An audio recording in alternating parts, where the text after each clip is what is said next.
주신 하나님의 말씀은 로마서 9장입니다. 로마서 8장까지를 통해서 사도 바울은 우리가 행위가 아니라 율법이 아니라 하나님을 믿는, 특별히 예수 그리스도를 믿음으로 말미암아 하나님의 은혜로 구원을 얻는다라고 논증을 해왔습니다. 우리가 무엇을 행함이 아니라, 그래서 우리의 공로를 쌓아서가 아니라, 그래서 구원을 얻는 것이 아니라 하나님을 믿음으로 구원을 얻습니다. 그리고 하나님을 믿는다라는 것은 하나님께서 이 땅에 보내주신 예수 그리스도를 믿는 것과 같습니다. 그래서 우리는 예수님을 믿어서 하나님의 사랑을 입고 하나님의 은혜를 입어서 구원을 얻는 것입니다. 이것에 관한 말씀을 8장까지 이제 사도 바울은 쭉 해왔습니다. 그렇다면 이제 그러면 이 율법을 지켜오는 유대인들은 어떻게 된 것인가 하는 질문이 남게 되죠. 왜냐하면 특별히 로마서를 받는 이 로마 교회는 유대인과 이방인들이 함께 있는 그런 공동체였습니다. 로마 교회는 이 사도 바울이 가서 세운 교회가 아니었고 또 개척한 교회가 아니었습니다. 좀 자발적으로 생겨난 교회였기 때문에 처음에는 유대인들이 많았다가 유대인들이 한번 쫓겨나고는 이방인들이 또 그 중심을 이루어진 교회였고, 또 그 와중에 유대인들이 다시 돌아와서 이제 이방인과 유대인들이 함께 있는 그런 공동체였습니다. 그래서 로마 교회에 로마서를 보내면서 복음이 무엇인지 가르쳐 준 이 사도 바울은 그럼 유대인들이 갖게 될 이 의문에 대해서 오늘 또 말씀하려고 하는 것입니다. 유대인들은 이런 질문을 갖게 되겠죠. 그러면 우리는 무엇인가라는 것입니다. 우리는 도대체 무엇일까? 우리는 율법을 받았고 하나님과 함께했던 수많은 역사가 있는데 도대체 유대인들은 그럼 무슨 의미가 있는가 하는 그런 질문을 가지게 될 것입니다. 이때에 하나님께서는 그러면 유대인들을 괜히 선택하셨나? 하나님께서 선택하시고 우리를 구원하시고 다윗의 왕조가 영원하겠다고 말씀하셨는데 그것은 그러면 이제 하나님의 약속이 깨어진 것인가에 대한 질문을 가지고 로마서 9장을 사도 바울은 풀어가고 있습니다. 먼저 사도 바울은 자신이 자기 민족을 지극히 사랑한다고 말씀하면서 이 9장을 시작합니다. 오늘 사도 바울은 자기 민족인 유대인들에게 정말 지독하게만큼 핍박을 받았던 사람입니다. 이방인들한테 핍박받을 때도 있었는데 이방인들한테 핍박받을 때는 대부분 그 지역에 가서 이방인들의 어떤 유익을 침해하면 그들이 이제 이 사도 바울을 핍박을 했습니다. 그렇기 때문에 이 사도 바울이 다른 곳으로 옮겨가면 쫓아올 이유가 없었어요. 이제 저 사람 갔다 하고 말 일이었습니다. 그런데 유대인들은 신앙의 문제로 사도 바울을 핍박했습니다. 그렇기 때문에 정말 집요하게 사도 바울을 괴롭혔죠. 그래서 끝까지 다른 지역으로 넘어가도 그쪽에 있는 네트워크를 모두 활용해서 사도 바울을 계속 추적하고 핍박하고 뿐만 아니라 우리가 목숨을 걸고서라도 사도 바울을 죽이겠다라고 할 만큼 정말 집요하게 사도 바울을 핍박했던 사람들이 바로 자기 민족 유대인들이었습니다. 그래서 유대인들 성도님들 입장에서는 사도 바울이 유대인들을 미워하게 된 것 아닌가, 자기 민족을 미워하게 된 것 아닌가 하는 의문을 갖게 될 수도 있습니다. 그래서 오늘 사도 바울은 그게 아니라 내가 정말 우리 민족 유대인을 지극히 사랑한다라고 절절하게 고백하고 있습니다. 오늘 3절 말씀 우리 함께 읽겠습니다. 나의 형제 곧 골육의 친척을 위하여 내 자신이 저주를 받아 그리스도에게서 끊어질지라도 원하는 바로라. 아멘. 내 민족이 구원을 받을 수만 있다면 내가 그리스도에게서 끊어져서 구원을 받지 못한다 할지라도 그렇게 하고 싶다라고 말씀하는 것이죠.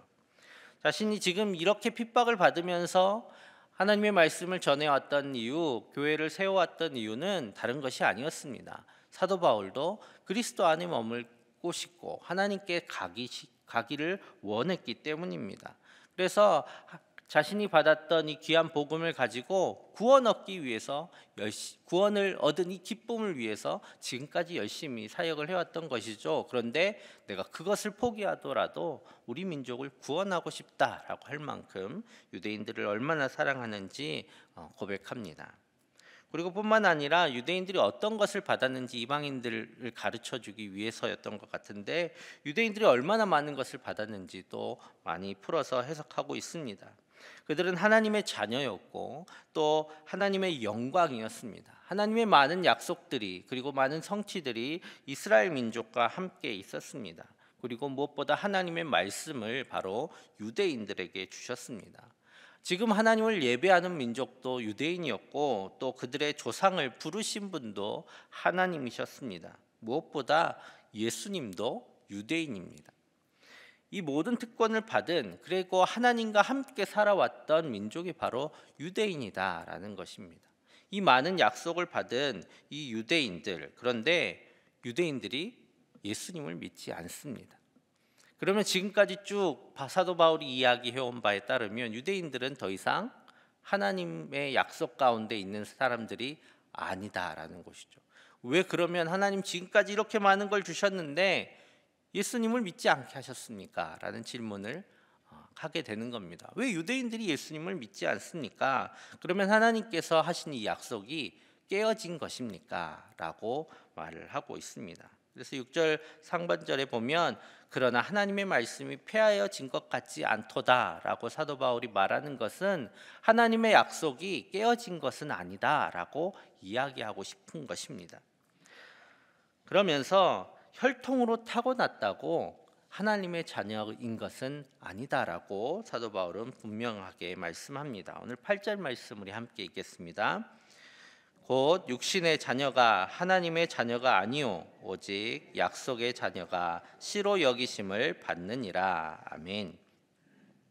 이 말씀은 이제 아브라함에게 약속을 주시면서 자녀를 주시겠다라고 하셨죠. 이 하나님의 약속의 자녀가 누구냐? 바로 하나님의 약속 가운데 있는 자녀만 씨로 여기심을 받았다라는 겁니다. 아브라함에게는 이스마엘이라는 첫 아들이 있었지만 하나님께서는 이스마엘을 약속하지 않으셨습니다. 이삭을 미리 약속하여 주시고 이삭을 통해서 하나님의 약속을 흘려 보내주셨지요. 바로 이 하나님의 약속 안에 거할 때에 하나님의 자녀가 된다라는 것입니다. 육신으로 태어났다고 하나님의 자녀인 것이 아니다라는 것이죠. 우리가 신앙생활을 할 때 늘 돌아봐야 될 것이 있습니다. 바로 우리의 외모가 우리의 구원을 담보하는 것이 아니다라는 것입니다. 우리에게 외모가 어디 있느냐? 우리에게도 외모가 많이 있습니다. 특별히 새벽 예배 나오실 정도가 되시면 우리 가운데 많은 외모들이 갖추어지고 있습니다.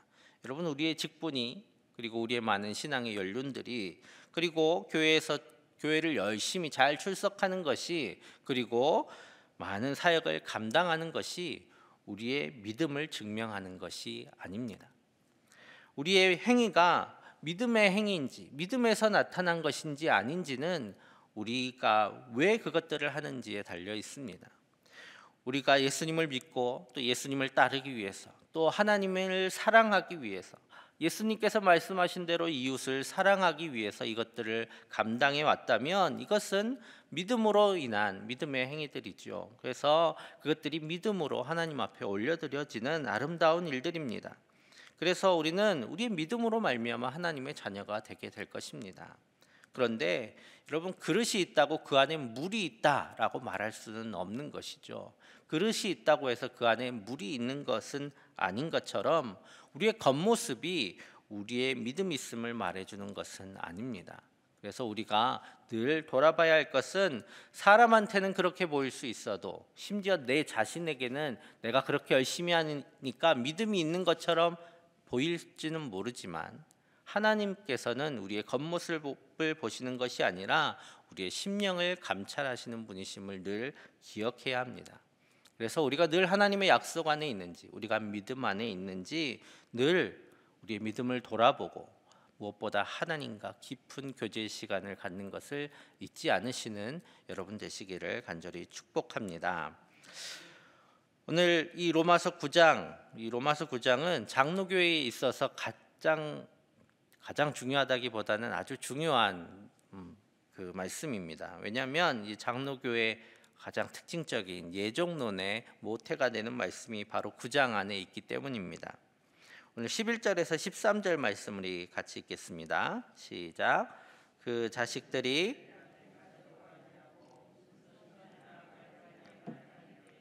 택하심을 따라 되는 하나님의 뜻이 행위로 말미암지 않고 오직 부르시는 이로 말미암아 서게 하려 하사 리브가에게 이르시되 큰 자가 어린 자를 섬기리라 하셨나니 기록된 바 내가 야곱은 사랑하고 에서는 미워하였다 하심과 같으니라. 아멘.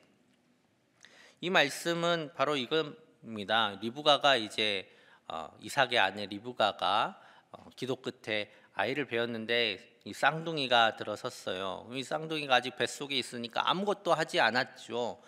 나쁜 짓을 하거나 착한 짓을 하지도 않았습니다. 그런데 하나님께서는 이 때에 이미 야곱을 택하셨다라는 것입니다. 야곱이 택함을 받은 것은 에서가 나쁜 짓을 했거나 야곱이 아주 하나님 앞에 성실하게 행해서가 아니라 하나님의 은혜와 주권 가운데 택하심을 입은 것이다 라고 말씀하고 있는 것입니다. 그래서 행위로 말미암지 않고 오직 부르시는 이로 말미암아 서게 하려고 하신 것이다 라고 분명하게 말씀하고 계시죠. 이 말씀이 바로 예정론의 토대가 됩니다. 왜냐하면 우리가 이렇게 전도하다 보면 아시잖아요. 너무너무 착하신데 아무리 말씀을 전해도 복음을 받아들이질 않으세요. 사는 것은 정말 천사와 같이 사시는데도 예수님을 믿지 않으시는 분도 있습니다. 반면에 이분이 정말 믿을까 막 벌벌 떨면서 복음을 전했는데 의외로 그분이 예수님을 믿고 돌아오는 경우들도 많이 있습니다. 이런 것들이 다 우리는 이해할 수 없는 일이죠. 바로 하나님께서 행위로 말미암지 않고 하나님의 주권대로 구원하실 분들을 택하신다라는 우리 예정론의 핵심입니다.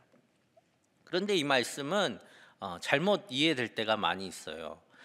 버리는 데 관심을 하나님이 두시는 것처럼 그렇게 이해될 때가 많이 있습니다.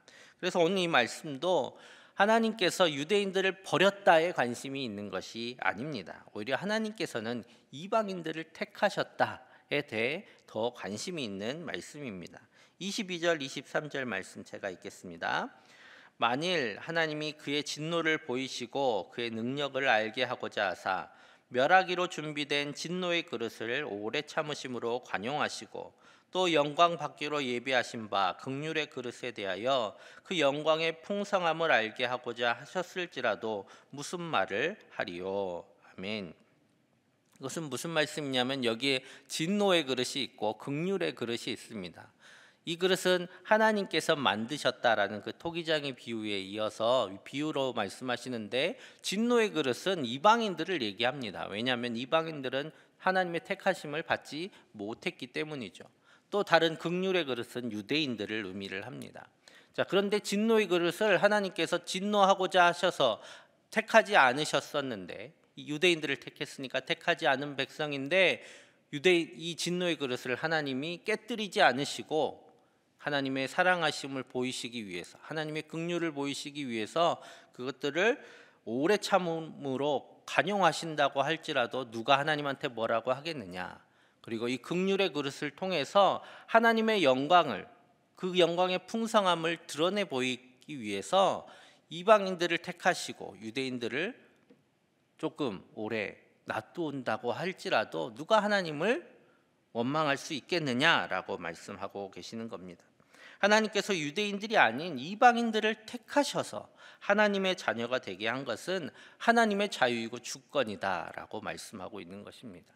예정론의 핵심은 바로 하나님의 은혜에 있습니다.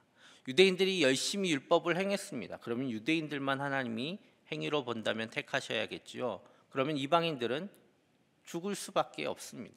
그런데 이 이방인들을 하나님이 행위가 아니라 하나님의 주권대로 부르셨기 때문에 우리는 구원을 얻을 수 있습니다.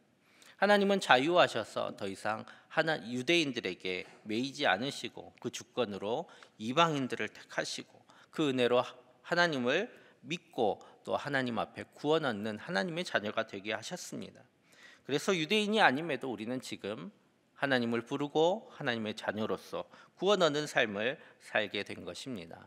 그래서 예정론은 무섭고 비정한 하나님을 말하는 것이 아니라 바로 이방인들을 구원하시고자 자기가 택하신 그릇을 구원하는 것을 유보하신 하나님의 긍휼하심을, 그 은혜를 나타내 보이는 귀한 말씀인 것입니다. 왜냐하면 우리는 다 죄인입니다. 우리는 다 죽음 가운데 있는 사람들입니다. 그런데 믿지 않는 사람들을 그래서 하나님이 버리신 것이 아니라 그 가운데서 하나님께서 구원하실 자들을 택하셨다라는 하나님의 사랑을 보여주시는 그런 말씀이 바로 이 예정론의 말씀입니다. 그 은혜에 감사하며 고백하는 것이 바로 하나님이 나를 택하셨다라는 고백인 것이죠. 저 사람을 버렸다가 아니라 하나님이 나를 택하셨다라는 것이 바로 오늘 이 말씀의 감사와 은혜에 대한 우리의 반응입니다. 그 고백을 하는 사람들, 그래서 여전히 알지 못하는 이들에게, 하나님을 알지 못하는 이들에게 복음을 전하게 되는 것이고, 그 사람의 대표적인 사람이 바로 사도 바울 자신인 것입니다. 하나님을 그렇게 예수님을 핍박했음에도 불구하고 하나님께서 자신을 택하셔서 복음을 전하는 자로 세우셨던 것은 사도 바울이 그 은혜에 감격했기 때문에 가능했던 일입니다. 그래서 오늘 우리가 해야 될 일이 있습니다. 바로 복음을 전하는 일입니다. 여러분, 하나님께서 누구는 택하시고 누구는 안 택하셨다, 이것이 예정론의 말씀이 아닙니다. 그 복음을 듣는 모든 사람은 하나님께서 택하신 사람들입니다. 그래서 하나님께서 당신을 택하셨습니다. 하나님께서 당신을 사랑하셨습니다. 하나님께서 당신을 구원하시고자 합니다 라는 이 말씀을 전하는 것, 그것이 하나님께서 택하신 사람들에게 의탁하신 또 하나의 명령입니다. 여러분, 듣지 않고 어떻게 믿을 수가 있겠습니까? 우리에게도 누군가가 들려줬기 때문에 믿었습니다. 하나님께서 우리를 택하시고 사랑하셨다고 누군가 들려줬기 때문에 우리는 믿을 수 있는 기회를 얻었습니다. 그리고 전하는 자가 없이 어찌 들을 수가 있겠습니까? 하나님께서 우리를 택하셨다는 이 기쁜 소식을 전하는 우리가 되기를 간절히 소망합니다. 그리고 그것을 듣고 믿지 않고 교회에 나오지 않는다, 예수님을 안 믿는다, 그것은 우리의 책임이 더 이상 아닙니다. 오늘 유대인들에게도 복음을 전했지만 그들이 부딪힐 돌에 부딪혔다라고 말씀했던 것처럼 이제 택하셨다라는 하나님의 그 택하심을 거절하는 것은 그들의 몫인 것이죠. 그런데 만약에 그 소식을 듣지 못해서 이 귀한 이 기쁨의 소식을, 이 구원의 소식을 듣지 못한다면 얼마나 슬픈 일이겠습니까? 요즘 가끔 TV에 나오면 우리가 마음 아파하는 일들이 있습니다. 내 주변에, 내 옆집에 누군가가 먹지 못해서 죽었다, 누군가가 큰 핍박 가운데 또 방치 가운데 죽어갔다라는 것을 우리가 듣는다면 얼마나 괴롭겠습니까? 그런데 오늘 우리 옆집에서 하나님의 말씀을 듣지 못해 구원을 알지 못하고 죽는 사람이 있다면 이 또한 얼마나 우리 가운데 괴로운 일이겠습니까? 오늘 우리가 그들을 교회로 끌어오라고 말씀하는 것이 아닙니다. 이 기쁜 소식을 전해서 그들에게도 하나님의 사랑을 알게 하자라는 것이 우리가 전도하는 목적입니다. 여러분, 하나님께서 우리를 택하셨습니다. 그런 것처럼 그들도 택하셨습니다. 이 기쁜 소식을 전하는 우리 모두 되기를 간절히 축복합니다. 우리가 하나님의 자녀됨은 우리의 잘남 때문이 아니라 하나님의 은혜로 인함입니다. 그렇기 때문에 오늘 우리 살아가는 이 하루도 하나님께서 우리를 택하여 주신 은혜의 하루임을 기억하고 하나님의 사랑 가운데 기쁨으로 살아가시는 저 여러분 되시기를 간절히 축복합니다. 함께 기도하겠습니다. 하나님, 우리의 구원이 우리의 공로로 인함이 아니라 오직 하나님의 은혜임을 기억하게 하시고 늘 겸손하며 감사함으로 살아가게 하여 주옵소서.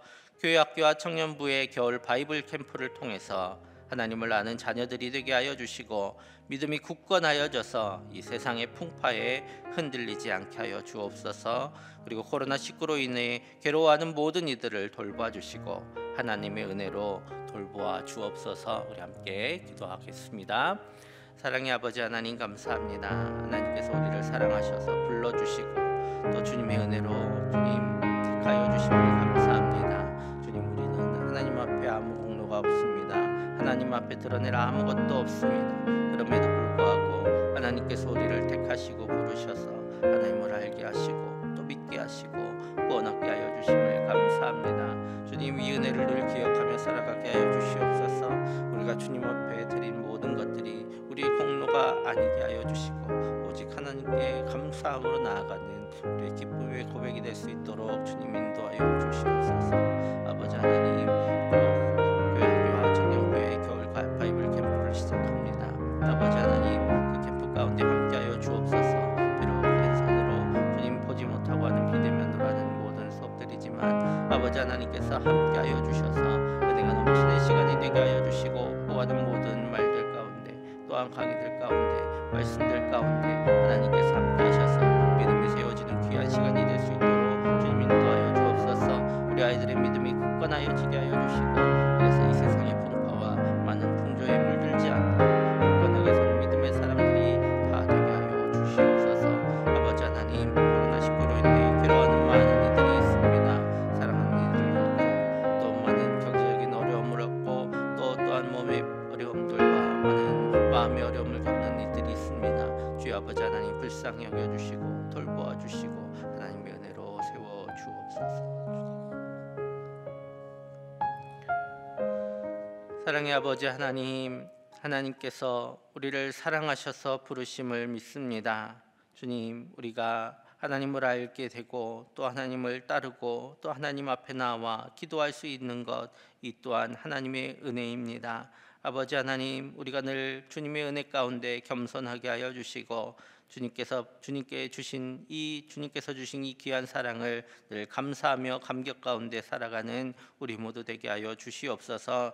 주님, 교회 학교와 청년부의 겨울 바이블 캠프를 주님 기억하여 주셔서 비대면이지만 집중하며 들을 수 있게 하여 주시고 무엇보다 하나님의 은혜의 말씀이 오가는 귀한 시간 되게 하여 주셔서 우리 자녀들의 믿음이 더욱 굳건하여져 교회의 기둥이 되며 하나님의 귀한 일꾼들이 다 되게 하여 주시옵소서. 또한 코로나19로 인하여 괴로워하는 모든 사람들 가운데 하나님의 은혜를 더하여 주시고 돌보아 주옵소서. 이 하루도 하나님께서 주신 은혜 가운데 살아가게 하시고 사랑하는 모든 성도님들 주님의 은혜 가운데 강건하며 평안한 하루 될 수 있도록 주님 인도하여 주시옵소서. 이 모든 말씀 예수님의 이름으로 기도드립니다. 아멘.